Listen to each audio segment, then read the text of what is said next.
और लिख लो ताकि,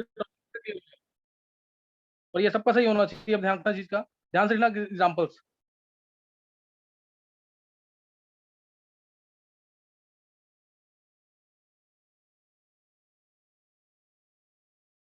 NO2 plus ClO2 plus ClO2 minus, ClO2 minus दे दिया मैंने, ClO2 plus POCl3 COCl2 SOCl2, ये फॉस्जीन गैस है, ये थायोनिल क्लोराइड है, थायोनिल THIONYL, ये फॉस्फोरस ऑक्सीक्लोराइड है, SO2Cl2, ये सल्फरिल क्लोराइड है, सल्फरिल क्लोराइड, सल्फर फिर YL, सल्फरिल क्लोराइड। फिर लिख लेंगे BrO6 5 नेगेटिव, फिर IO2F2 negative, परजीनेट ion XeO6 4 negative, XeO3 XeO4। चलो इसको निकाल दो जल्दी से, पहले हाइब्रिडाइजेशन फिर मल्टीपल बॉन्ड कौन सा। 4 चक्कर लेना, माइनस है यहाँ पे माइनस है, ये माइनस है, दो ध्यान रखना। और मल्टीपल बॉन्ड कौन सा, ये निकाल, ये सबका सही होना चाहिए।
हो गए sir.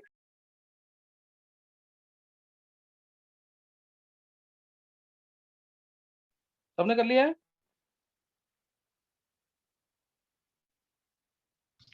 Yes sir.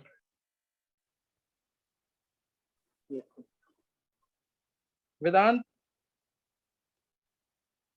Yes sir, hybridization होगी सबकी। नहीं, मल्टीपल बॉन्डिंग निकाल ली सबकी? सर वो निकाल रहा हूँ, अभी बची है थोड़ी। निकालो जल्दी, आधा मिनट और लगाओ, निकालो जल्दी से।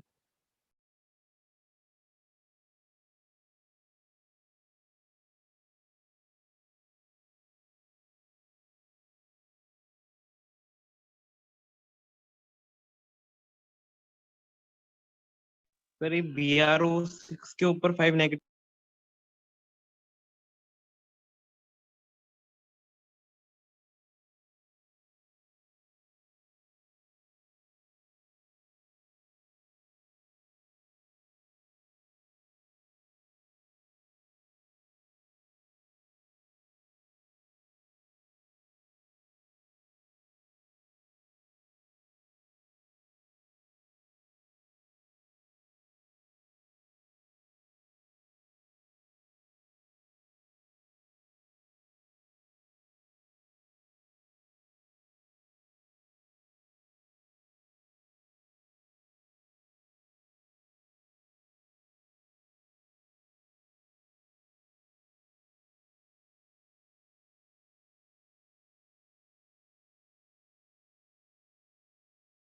सर हो गए।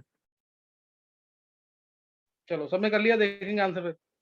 पहले हाइब्रिडेशन बताएंगे जल्दी से। 11th वाला कौन बच्चा बताएगा इसमें?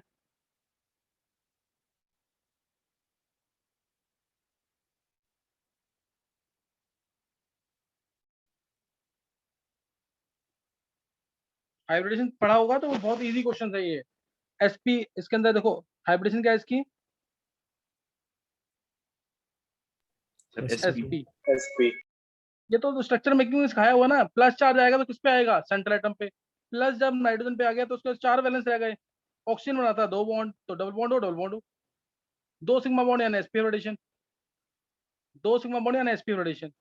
फिर ClO2 प्लस। प्लस कहाँ पे आएगा? क्लोरीन पे। क्लोरीन पे 7 वैलेंस होते हैं, एक निकल जाएगा प्लस आने की वजह से, तो अब रह गए 6। 6 रह गए तो ऑक्सीजन बनाएगा 2, 2, 6 रह गए तो एक लोन पेयर। एक लोन पेयर आ गया, ये ClO2 पॉजिटिव है। हाइब्रिडेशन क्या होगी इसकी?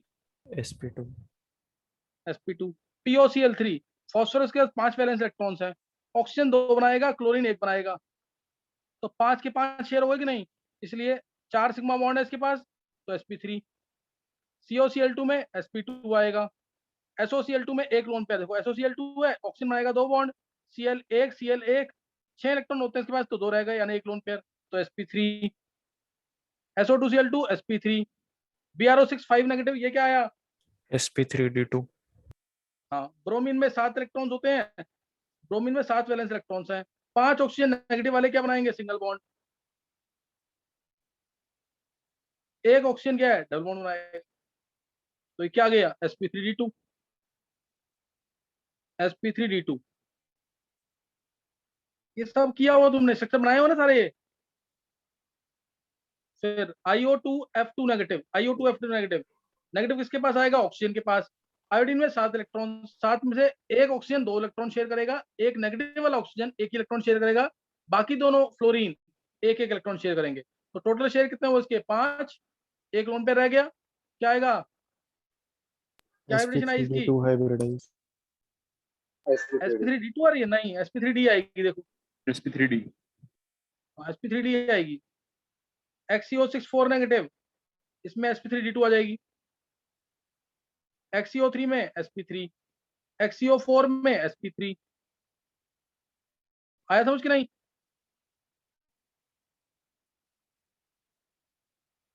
स्ट्रक्चर बनाओ, हाइब्रिडेशन पता लग जाएगी। अब पाई बॉन्ड निकालने हैं।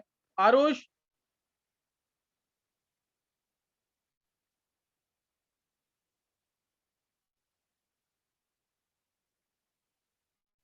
कृष्ण,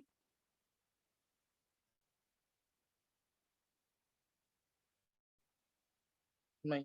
चलो 11th वाले बच्चे आंसर करेंगे फिर।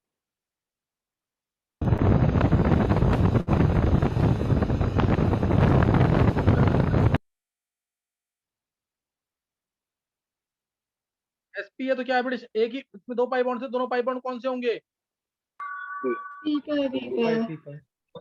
और वैसे भी नाइट्रोजन सेकंड पीरियड का है, कभी भी डी पाइप नहीं बनाएगा, कभी भी डी पाइप बी पाइप नहीं बनाएगा। ClO2 positive,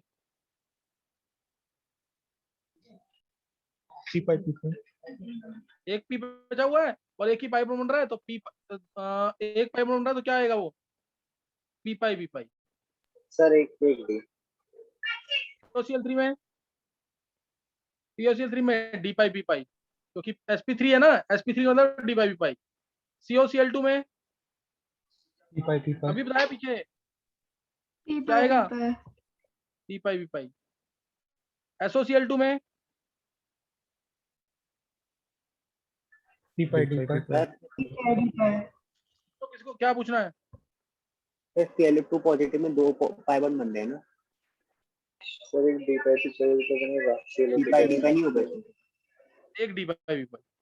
yes sir. ClO2 positive में एक डी पाई बी पाई भी आएगा, क्योंकि 2 पाई बॉन्ड है इसमें, तो एक तो पी पाई बी पाई बन जाएगा, एक डी पाई बी पाई। SO2Cl2 2 पाई बॉन्ड है, 2 बॉन्ड। हाँ, और दोनों के दोनों डी पाई बी पाई, दोनों के दोनों डी पाई बी पाई। BrO6 5 नेगेटिव, एक डी पाई। हाँ क्या आएगा? पी पाई डी पाई। ये आएगा। ये तो इनमें तो आने ही डी पाई बी पाई है, अगर है तो। अगर है तो क्या आएंगे डी पाई पी पाई, क्योंकि sp3d2 ऑलरेडी है और इसमें तो sp3 है तो डी पाई पी। तीनों तीन होंगे इसके अंदर, तीनों के तीनों क्या होंगे डी पाई पी पाई। ऊपर वाले में XeO6 4 नेगेटिव। हाँ उसमें भी वही आएगा डी पाई पी पाई, और XeO4 में भी डी पाई पी पाई। ये निकालना आगे बॉन्ड्स की नहीं। Yes sir. किसी बच्चे को कोई डाउट नहीं होना चाहिए, बिल्कुल बेस्ट मेथड बता दिया इसका निकालने का, शॉर्टकट बिल्कुल। जैसे अगर ये देखो कई बार ना, कई बार थोड़ा सा मतलब कि ना थोड़ा चेंज करने के लिए क्वेश्चन ऐसे दे देते हैं। मान लो तुमसे पूछा डी ऑर्बिटल्स कौन से इन्वॉल्व हैं पाई बॉन्ड फॉर्मेशन जो हुआ है SO3 के अंदर। SO3 के अंदर जो पाई बॉन्ड फॉर्मेशन हुआ है उसमें डी ऑर्बिटल्स कौन से इन्वॉल्व हैं। तो ऑप्शन दे दिया जैसे तुम्हें DXY YZ, B option DYZ DZ2, C option DX2 Y2 DZ2, D option DXY, एक मिनट, DXY DX2 Y2। बताओ क्या आंसर आएगा। SO3 के अंदर जो पाई बॉन्ड बने हैं उसमें डी ऑर्बिटल्स कौन से इन्वॉल्व होंगे, उसमें डी ऑर्बिटल्स कौन से इन्वॉल्व होंगे। सर ए। उज्जवल ने आंसर दिया है। Yes sir. अच्छा और कोई बच्चा।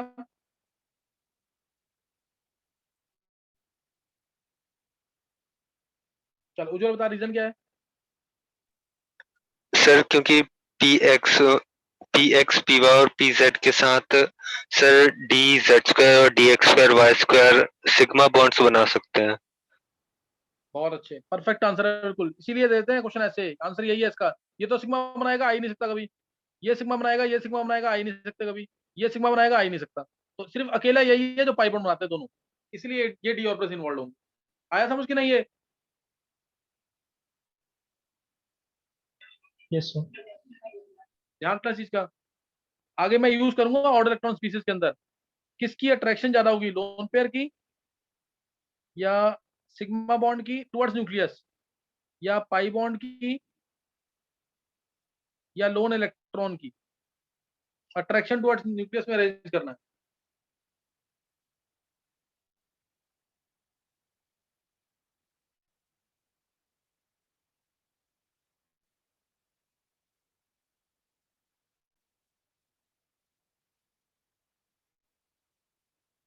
बोलना किसी को answer, attraction towards nucleus.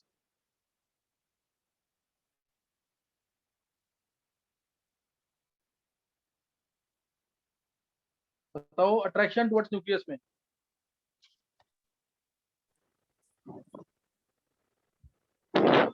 Sir उज्ज्वल। हाँ उज्जवल बोल। सर लोन इलेक्ट्रॉन, फिर लोन पेयर, फिर सिग्मा बॉन्ड, फिर पाई बॉन्ड।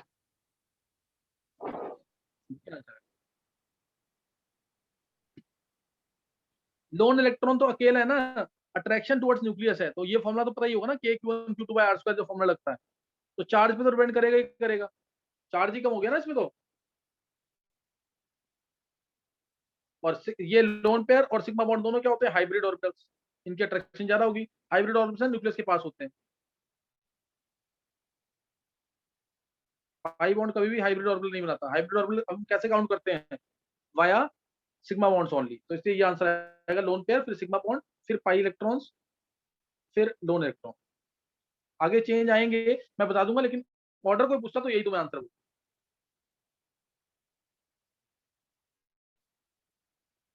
चलो अब स्कूल में क्वेश्चंस कैसे आने हैं। जैसे 11th क्लास और 12th क्लास में कोई क्वेश्चन अगर आता है से इसी के अंदर आ गया, केमिकल बॉन्डिंग में या एस ब्लॉक या पी ब्लॉक में आ गया, तो क्वेश्चन कैसे आएंगे। जैसे क्वेश्चन पहला तुम्हारा आएगा कि CO2 तो एग्जिस्ट करता है, CO2 तो क्या है, ये गैस है, CO2 इज गैस, बट उसी के नीचे कार्बन के नीचे सिलिकॉन आता है, ऐसा ही O2 इज 3D सॉलिड, ऐसा क्यों हो रहा है। ये ऐसे क्वेश्चन आने हैं पेपर में। पेपर में इस तरह के क्वेश्चन आएंगे, इसके आंसर क्या होंगे बताओ। CO2 तो गैस है लेकिन SiO2 3D सॉलिड है, क्या आंसर लिखोगे इसमें। क्या बताऊं? कौन बोल रहा है। मुकुल। हाँ मुकुल बोल। सर एक तो वीक वैन फोर्सेस होते हैं, small size, so easily form p pi multiple bond and have discrete molecules. सही है। देखो इधर CO2 गैस क्यों है, ध्यान देंगे इधर, क्योंकि CO2 के अंदर मल्टीपल बॉन्डिंग पॉसिबल है। कार्बन जो है, कार्बन और ऑक्सीजन दोनों छोटे हैं, कार्बन ऑक्सीजन दोनों छोटे हैं। प्रॉपर आंसर क्या ना है, दोनों का स्मॉल साइज है, so they can easily form p pi multiple bonds with each other. दोनों क्या बना लेंगे, p pi multiple bonds with each other. तो डिस्क्रीट मॉलिक्यूल्स मिल जाएंगे CO2 और CO2। डिस्क्रीट यानी सिंगल मॉलिक्यूल मिल जाएगा इसका, ऐसे ही CO2 का सिंगल मॉलिक्यूल मिल जाएगा, क्योंकि मल्टीपल बॉन्ड कौन सा है यहाँ पे, 2p पाई, ये तो बहुत स्ट्रॉन्ग बॉन्ड होता है। तो एक CO2 का दूसरे CO2 मॉलिक्यूल, क्योंकि है non polar, dipole moment zero है ना इसकी, आगे पढ़ना टॉपिक डाइपोल मोमेंट, तो इस वजह से इनके अंदर फोर्सेस क्या होंगे, बहुत ही वीक। क्या लिखेंगे इसमें, carbon oxygen both small size, they can easily form p pi multiple bonds, इसके बिना मार्क्स नहीं मिलेगा। They can easily form p pi multiple bonds. So discrete molecules, अकेला molecule, discrete molecules of CO2 are form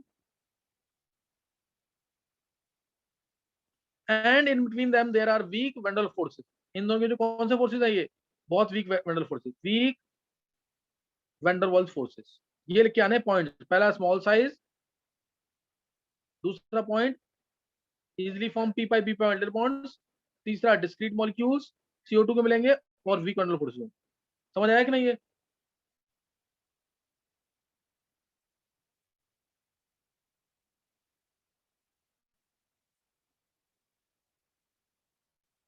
point समझ आ गया कि नहीं ये? अब सिलिकॉन डाइऑक्साइड की बात करें, अगर सिलिकॉन डाइऑक्साइड देखो उधर, सिलिकॉन डाइऑक्साइड जो है, पहले तो ये बॉन्ड क्यों नहीं बनाता, ऐसे क्यों नहीं बना रहा बॉन्ड, ये कोई भी आंसर कर सकता है इसका, ये SiO2 क्यों नहीं बन रहा है ऐसे? पेपर में आएगा तो सिंपल लिखना है, size of silicon, size of silicon is large, it can not form p pi multiple bond. Size of silicon is large, it can not form p pi multiple bond. यहाँ पे कौन से P pi multiple bonds हैं, यहाँ पे कौन से multiple bonds हैं, 3p पाई 2p पाई है कि नहीं? ये तो वीक होते हैं ना। अगर 3d पाई 2p पाई होता तो ये स्ट्रॉन्ग होते हैं। मैंने ऑर्डर ऑफ फोर्सेस कराया हुआ ना वेदांत, क्या रीजन है इसका, ये वीक है, ये स्ट्रॉन्ग है, ये स्ट्रॉन्ग, ये वीक। अर्नव क्या रीजन है इसका, छवि क्या रीजन है इसका? 3p पाई 2p पाई वीक है, 3d पाई 2p पाई स्ट्रॉन्ग है। सर मैं बोलूं, उज्जवल। कौन? उज्जवल।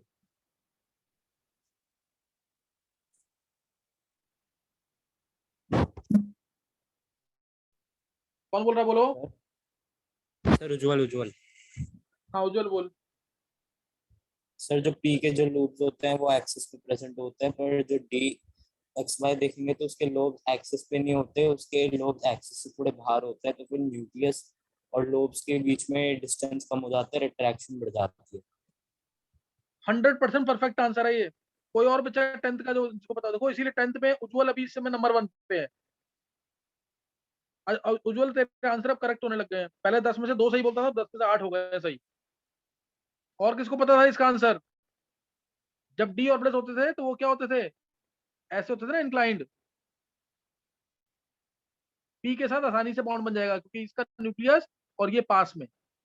लेकिन अगर दोनों पी होंगे, ये भी पी, तो थोड़े से क्या रहेंगे, दूर रहेंगे। न्यूक्लियस ये रहा, इंक्लाइंड नहीं है तो ये दूर रहेगा, दूर रहेगा।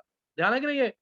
इस वजह से 3d पाई 2p पाई बॉन्ड क्या होगा, स्ट्रॉन्ग होगा। ये बता रखा है डिटेल में मैंने, 3d पाई 2p पाई बॉन्ड स्ट्रॉन्ग होगा, 3p पाई 2p पाई वीक होगा। इसीलिए इसके डिस्क्रीट मॉलिक्यूल नहीं बनेंगे। और ये किस फॉर्म में एग्जिस्ट करता है, ये याद है किसी को, ये किस फॉर्म में एग्जिस्ट करता है? ये भी मैंने तुम्हें कराया हुआ है वेदांत। सर SiO2 किस फॉर्म में एग्जिस्ट करता है? SiO2 का स्ट्रक्चर मैंने कराया हुआ है क्लास में। वेदांत तेरे को उसका आंसर पता था कि नहीं?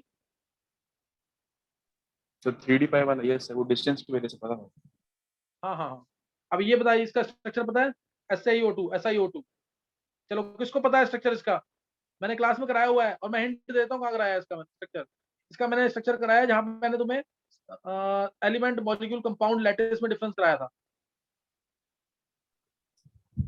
सर वो डायमेरिक और पॉलीमेरिक वेपर फॉर्म।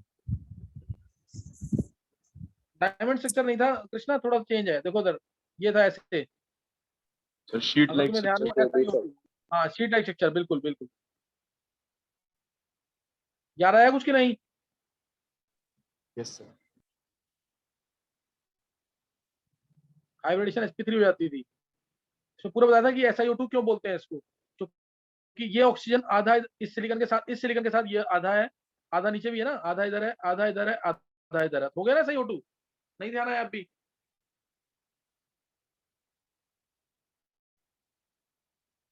देखो ध्यान आ गया कि नहीं?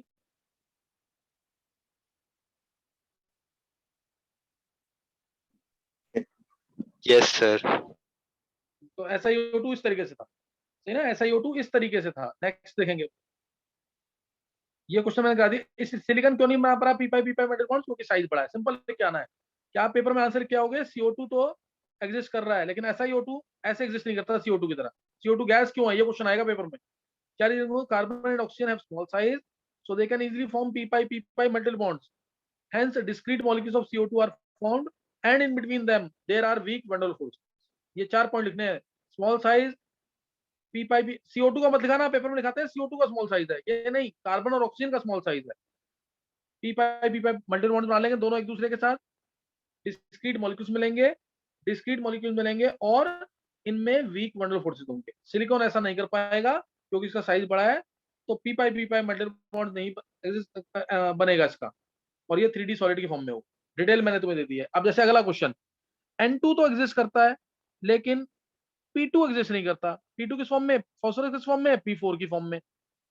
N2 is gas and diatomic, whereas phosphorus is tetraatomic solid, उसी के नीचे आता है फास्फोरस। ऐसा क्यों हो रहा है? सेम आंसर, नाइट्रोजन का साइज छोटा, सर तो साइज ये बड़ा है। अपने फास्फोरस साथ, का बड़ा होता है इसमें। हाँ, नाइट्रोजन अपने साथ पी पाई, प्रॉपर आंसर लिखना है। नाइट्रोजन का साइज छोटा, तो वो अपने साथ पी पाई मल्टीपल बॉन्ड बना लेगा। डिस्क्रीट मॉलिक्यूल्स मिल जाएंगे N2 के, दो N2 मॉलिक्यूल्स के बीच में, यानी इंटरमॉलिक्यूलर फोर्सेज होंगे, वीक वन der फोर्सेज होंगे। इस वजह से ये गैस है, इस वजह से ये गैस है। फास्फोरस ऐसा नहीं कर पाएगा, क्योंकि फास्फोरस में अगर मैं करूंगा ऐसा, तो ये 3p पाई बॉन्ड बनेंगे, जो कि अनस्टेबल है, एग्जिस्ट ही नहीं करता। समझ गया कि नहीं? है नहीं समझ आया? इसलिए फास्फोरस क्या बनाता है? स्ट्रक्चर बताया हो ना, sir P4। Tetra atomic solid. नहीं आ रहा है? 60 डिग्री का एंगल स्ट्रेन की वजह से बहुत रिएक्टिव होता है ये व्हाइट फास्फोरस का स्ट्रक्चर है। 60 डिग्री का एंगल है, एंगल स्ट्रेन की वजह से बहुत रिएक्टिव होता है। मैंने तुम्हें कहा था इसका एक्चुअल स्ट्रक्चर तुम ऐसे भी दिखा सकते हो उसे।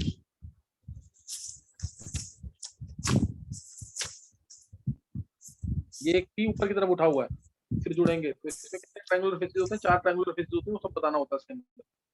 4 ट्रायंगुलर फेसेस हैं इसके अंदर। समझ गए कि नहीं है? तो ये क्वेश्चन बन गया। स्कूल में आते हैं ऐसे question, N2 exist but not phosphorus in form of P2। ये आया क्वेश्चन। अगला क्वेश्चन, इसका आंसर देना है। इसका आंसर, O2 एग्जिस्ट कर रहा है लेकिन सल्फर S2 नहीं एग्जिस्ट करता। एग्जिस्ट करता है वो वेपर्स की फॉर्म में, हाई टेम्परेचर पे। Oxygen exist as gas and diatomic, but sulphur exist as octaatomic solid. तो इसका आंसर क्या लिखोगे? सेम सर, इसमें भी सेम ही आ जाएगा। सेम आंसर आएगा। Yes sir. हाँ, सारे क्वेश्चन इंपॉर्टेंट है, सारे पूछे हुए पेपर के अंदर। क्या आएगा? ऑक्सीजन का साइज छोटा, वो अपने साथ पी पाई मेटल बॉन्ड बना लेगा, डिस्क्रीट मॉलिक्यूल मिलेंगे, उनमें weak van der forces. Sulphur ऐसे एग्जिस्ट नहीं करेगा, सल्फर का साइज बड़ा है, वो 3p पाई अनस्टेबल होता है, वो हाई टेम्परेचर पे एग्जिस्ट करता है बस। तो इसको हम ऐसे दिखाते हैं, पकड़ रिंग स्ट्रक्चर, क्राउन शेप। बताया हो ना पहले भी, ये क्राउन की शेप में आएगा, ये क्राउन की शेप दिख रही होगी तुम्हें। ये नहीं समझ आ रहा है क्वेश्चन ये?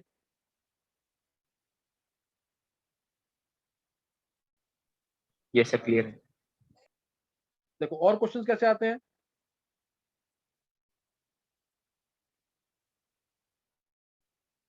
देखो next question, cyanide ion exist करता है but Cp negative ions exist नहीं करते। साइनाइड आयन सुना हुआ ना सबने? साइनाइड आयन सबने सुना हुआ है, ये एग्जिस्ट करता है but not Cp negative ion. Sir P का साइज बहुत बड़ा है तो वो सी के साथ बॉन्डिंग नहीं करेगा। अभी मैंने ये एक चीज तो बताई थी ना कि डी पाई बी पाई तो एग्जिस्ट करते हैं, 3 एग्जिस्ट क्यों नहीं कर रहा? मैं जानबूझ के कंफ्यूज करूंगा यहाँ पे, सोच के देना आंसर।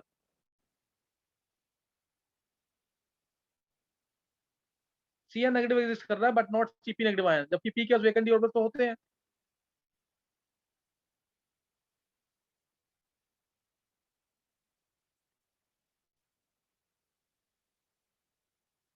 कोई भी तुम में से 11th वाले बच्चों में से कोई भी आंसर कर सकता है इसका?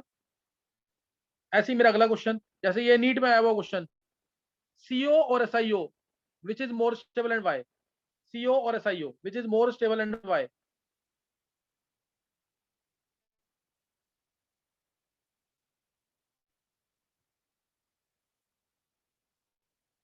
ये नीट का क्वेश्चन है।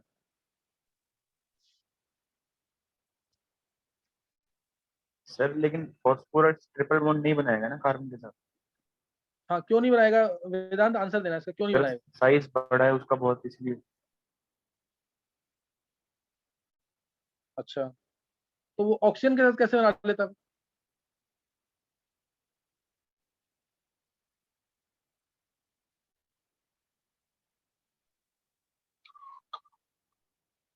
सर 3p पाई 2p पाई बॉन्ड बनेगा सी और पी के बीच में, जो वीक होता है, इसलिए फॉर्म नहीं होगा मॉलिक्यूल। बहुत अच्छे उज्जवल, परफेक्ट आंसर है बिल्कुल उज्जवल का, क्योंकि इधर तो बनी 3p पाई 2p पाई रहा है, डी तो इन्वॉल्व ही नहीं है इसमें, तो डी वाला है ना, इधर 3p पाई 2p पाई है वेदांत। Yes sir. सही ना, डी तो इन्वॉल्व ही नहीं है इधर, इधर तो डी आ गया ना, डी के साथ तो बनता है, डी के साथ बॉन्ड स्ट्रॉन्ग होता है। 2p पाई 3d पाई ये बनेगा ना इसमें, तो वो स्ट्रॉन्ग होता है, तो इसलिए साइनाइड एग्जिस्ट करेगा but not CP negative ion. Same question तो पीछे भी आ सकता था ना, सिलिकॉन में भी तो बन सकता है डी पाई बी पाई। मैंने उधर क्यों नहीं लिया? क्योंकि उधर जरूरत ही नहीं है 3d पाई 2p पाई की, उधर बन ही रहा है क्या, 3p पाई 2p पाई, डी की जरूरत ही नहीं पड़ी ना, 4 ही बॉन्ड बन रहे हैं। तो इसी वजह से साइनाइड एग्जिस्ट करता है, क्योंकि कार्बन और नाइट्रोजन दोनों छोटे हैं, कार्बन नाइट्रोजन दोनों छोटे हैं, दोनों एक दूसरे के साथ पी पाई मल्टी बॉन्ड बना सकते हैं, इसलिए साइनाइड एग्जिस्ट करेगा। लेकिन कार्बन और फॉस्फोरस, फॉस्फोरस का साइज बड़ा है तो वो पी पाई एग्जिस्ट नहीं करेगा। ऐसे ही सीओ और एसआईओ के अंदर सीओ एग्जिस्ट करेगा बट नॉट एसआईओ। समझ गया कि नहीं? ये किसी को कोई डाउट इसमें? ये सारे क्वेश्चन पूछे हुए पेपर के अंदर, देखो अभी मैंने इसमें से नीट का क्वेश्चन निकाल लिया कि नीट पूछा हुआ है, 2004 या 5 में पूछा होगा, चेक कर लेने के बाद, सब्जेक्टिव में आया था उस समय। किसी को कोई डाउट इसमें? नहीं।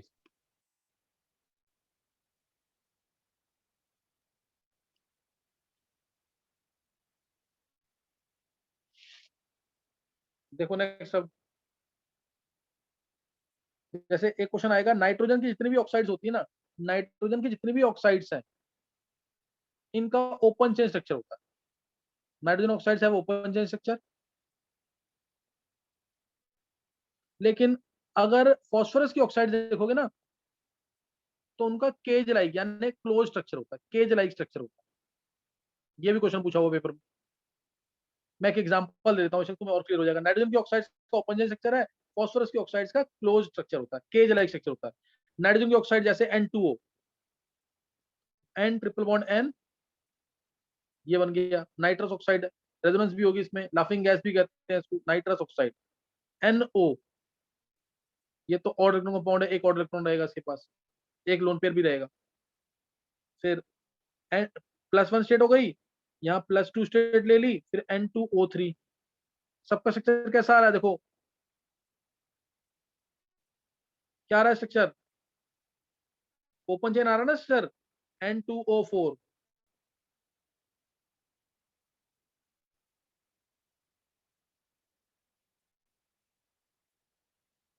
ये N2O4, N2O5, दो स्ट्रक्चर होते हैं इसके, एक बता रहा हूं मैं तुम्हें।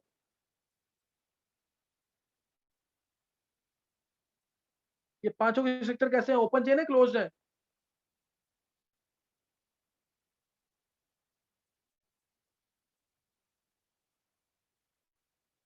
बोलो इधर, ओपन चेन स्ट्रक्चर है, क्लोज स्ट्रक्चर है ये? Sir open. Sir open chain. हाँ, अब नोट कर लिया तुमने? नो सर NO में हाइब्रिडेशन क्या होगी? इसकी सर NO की, क्योंकि उसमें तो सिर्फ एक ही इलेक्ट्रॉन बच जाएगा। हाँ, ये यही सिखाना है, ऑड इलेक्ट्रॉन स्पीसीज की हाइब्रिडेशन। जैसे NO2 है, NO2 भी क्या है, ऑड इलेक्ट्रॉन स्पीसीज।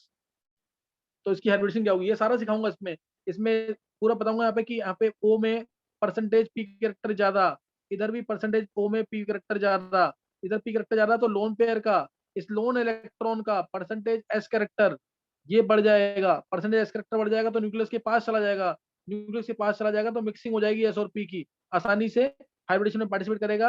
हाइब्रिडेशन में पार्टिसिपेट कर रहा है तो सिग्मा सिग्मा इसको भी काउंट करेंगे लोन इलेक्ट्रॉन को लोन पेयर में, तो ये बन जाएगा sp2 हाइब्रिडेशन। ऐसे करके सिखाऊंगा पूरा, ये ऑड इलेक्ट्रॉन स्पीसीज में सिखाऊंगा टॉपिक, ये डाइमराइजेशन के अंदर। डाइमराइजेशन में पढ़ेंगे इस टॉपिक को, बहुत इंपॉर्टेंट टॉपिक है वो, ऑर्गेनिक में भी यूज होगा, सही ना, ऑर्गेनिक में भी यूज होगा। इसीलिए तुम लोग ऑर्गेनिक जो है उसको बहुत ढंग से कर, इस साल जो कर लेगा ना ऑर्गेनिक, उसको बहुत बेनिफिट मिलेगा। नेक्स्ट ईयर फिर तुम्हें आराम से, क्योंकि तुम्हारा अगस्त सितंबर तक कोर्स खत्म हो जाएगा, तो इसलिए जरूर जो लेक्चर्स भेज रहा हूँ उसको कर लेना। कल हो सकता है कि ऑर्गेनिक की क्लास हो तुम्हारी, तो उसको पढ़ के रखना है, ताकि यहाँ क्लास में आंसर करो, उससे कॉन्फिडेंस बढ़ जाएगा। स्कूल में स्टार्ट होगी तो फिर दिक्कत नहीं आएगी, नहीं तो स्कूल में हर साल बच्चों को दिक्कत आती है कि ऑर्गेनिक समझ नहीं आ रही है। इसके करके लेक्चर जरूर करके रखना, ताकि यहाँ पे आंसर करोगे तो कॉन्फिडेंस बढ़ेगा उससे। ऐसे ही अब फॉस्फोरस की ऑक्साइड्स अगर आएंगी, ध्यान देंगे, अगर फॉस्फोरस की ऑक्साइड्स आएंगी तो क्या होगा, जैसे मैंने लिया P4O6 या P4O10 स्पेशली, ये P2O5 ही है, जैसे N2O5 था ना, P2O5 N2O5 जैसे था, ऐसे ही है P2O5।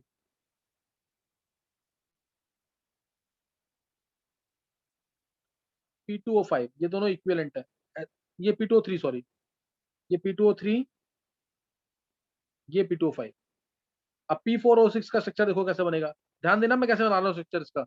फॉस्फोरस रखना 4 टेट्राटॉमिक फॉर्म में, हर 2 P के बीच में ऑक्सीजन रख दो। इसके बाद हर 2 P के बीच में ऑक्सीजन रख दो, इधर ऑक्सीजन, इधर ऑक्सीजन, इधर ऑक्सीजन, इधर ऑक्सीजन। बहुत इंपॉर्टेंट स्ट्रक्चर है ये, नीट में पूछा 2007 में। अब इसमें जोड़ दो इसको, इन दोनों P के बीच में, ये P4O6 का स्ट्रक्चर है। इसमें क्वेश्चन आया था नीट में, इसमें मेन आता है कि P सिंगल बॉन्ड वो कितने हैं, POP बॉन्ड्स कितने हैं, और नीट में क्वेश्चन आया था कि इसमें ब्रिजिंग ऑक्सीजन एटम्स कितने हैं, ब्रिजिंग ऑक्सीजन एटम्स कितने हैं इसके अंदर। ये P4O6 का स्ट्रक्चर है। और P4O10 चाहिए, P4O10 चाहिए तो डबल बॉन्ड लगा दो बस। तो अब फॉस्फोरस की ऑक्साइड्स के स्ट्रक्चर कैसे हैं, क्लोज है कि ओपन है, क्लोज। क्लोज है ना। तो ऐसा क्यों हो रहा है, इसका रीजन वही है, क्योंकि नाइट्रोजन का साइज छोटा, वो ऑक्सीजन के साथ क्या बनाता है, P pi multiple bonds. Nitrogen का साइज छोटा, नाइट्रोजन ऑक्सीजन दोनों का साइज छोटा है, तो वो नाइट्रोजन ऑक्सीजन स्मॉल साइज आसानी से पी पाई मेटल बॉन्ड बना सकते हैं, इसलिए इनके ऑक्साइड्स का स्ट्रक्चर क्या है, open chain, open chain structure है। लेकिन फॉस्फोरस का साइज बड़ा है, फॉस्फोरस साइज बड़ा है तो वो पी पाई मेटल बॉन्ड्स ऑक्सीजन के साथ नहीं बनाएगा, पी पाई नहीं बनाएगा, डी पाई की बात नहीं कर रहा मैं, डी पाई बनेंगे जैसे P4O10 में बना है। समझ गया कि नहीं है। इसलिए फॉस्फोरस की ऑक्साइड का स्ट्रक्चर कैसा है, केज लाइक, लेकिन नाइट्रोजन की ऑक्साइड का स्ट्रक्चर कैसा है, ओपन चेन स्ट्रक्चर। समझ आ गया कि नहीं है,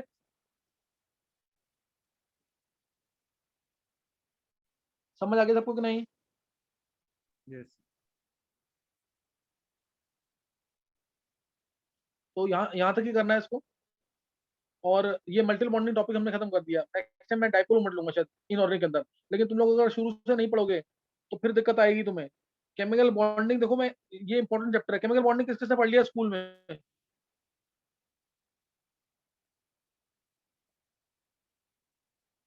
वेदांत ने स्कूल में पढ़ लिया है, उज्जवल ने पढ़ लिया है, अच्छा ये उज्जवल ने पढ़ लिया है, निवृत्ति निवृत्ति, अच्छा ये वेदांत, अंकुश ने यस पढ़ सर। लिया है। वेदांत ये सारे टॉपिक पढ़े हुए जो मैं पढ़ा रहा हूँ अभी केमिकल बॉन्डिंग के अंदर, सर कुछ नहीं है, कुछ पढ़े हुए थे। अच्छा कुछ पढ़े हुए हैं। तो ये तूने स्कूल में पढ़ा कि आकाश में पढ़ा है, सर आकाश में।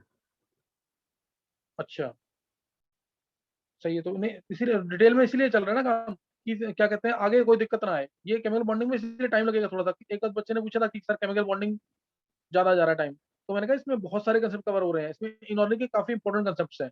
निवृत्ति, यस अंकुश, सर। सारे टॉपिक्स पढ़े हुए हैं केमिकल बॉन्डिंग के? सर वो Yes, sir. बहुत सारे टॉपिक जो आपने पढ़ाया है पर स्कूल में नहीं पढ़ाया। इसीलिए मैं तुम्हें तो यही सिर्फ बताने का पर्पज ये है कि है सारे टॉपिक इंपॉर्टेंट, सारे यूज होंगे, ऑर्गेनिक में भी इनऑर्गेनिक में भी। आगे जाके दिक्कत ना आए इसलिए मैं पूरा डिटेल में ले रहा हूँ टॉपिक इसको, इसलिए बहुत ध्यान से सुनना है, उसको छोड़ना नहीं, कोई भी टॉपिक छोड़ना नहीं है जो ढंग से पढ़ रहे हैं 11th और 12th वाले बच्चे, जेई के लिए या नीट के लिए। और क्वालिटेटिव जो कराया है, जो बच्चे प्रिपरेशन कर रहे हैं 11th वाले बच्चों ने, कईयों ने सुना भी दिया मेरे को, वो ढंग से कर ले बिल्कुल एकदम, इसको भी काम को, इसको भी मत छोड़ो, क्वालिटेटिव को भी। और मन में बोलोगे तो नेक्स्ट ईयर और या इनऑर्गेनिक में भी, या तुम्हारे नीट में या आईआईटी मेंस में भी हेल्प मिलेगी इससे, मेंस में भी और एडवांस में भी, तो उसको भी छोड़ना नहीं है बिल्कुल। थोड़ा सा बर्डन अभी लगेगा कि ज्यादा क्लासेस हो रही हैं, लेकिन बाद में जाके ना अक्टूबर के आसपास फिर थोड़ा सा रिलैक्स हो जाएंगे, और स्कूल में हेल्प मिलेगी इससे बिल्कुल, जब वहां पढ़ोगे नए चैप्टर तो उसमें हेल्प मिलेगी, इसलिए करना जरूर जैसे मैं करवा रहा हूँ। चलो यहाँ तक करके रखना है, नेक्स्ट टाइम करेंगे आगे ऑर्गेनिक करेंगे, और नहीं पढ़ के रखना 8 लेक्चर्स तक। Okay thanks.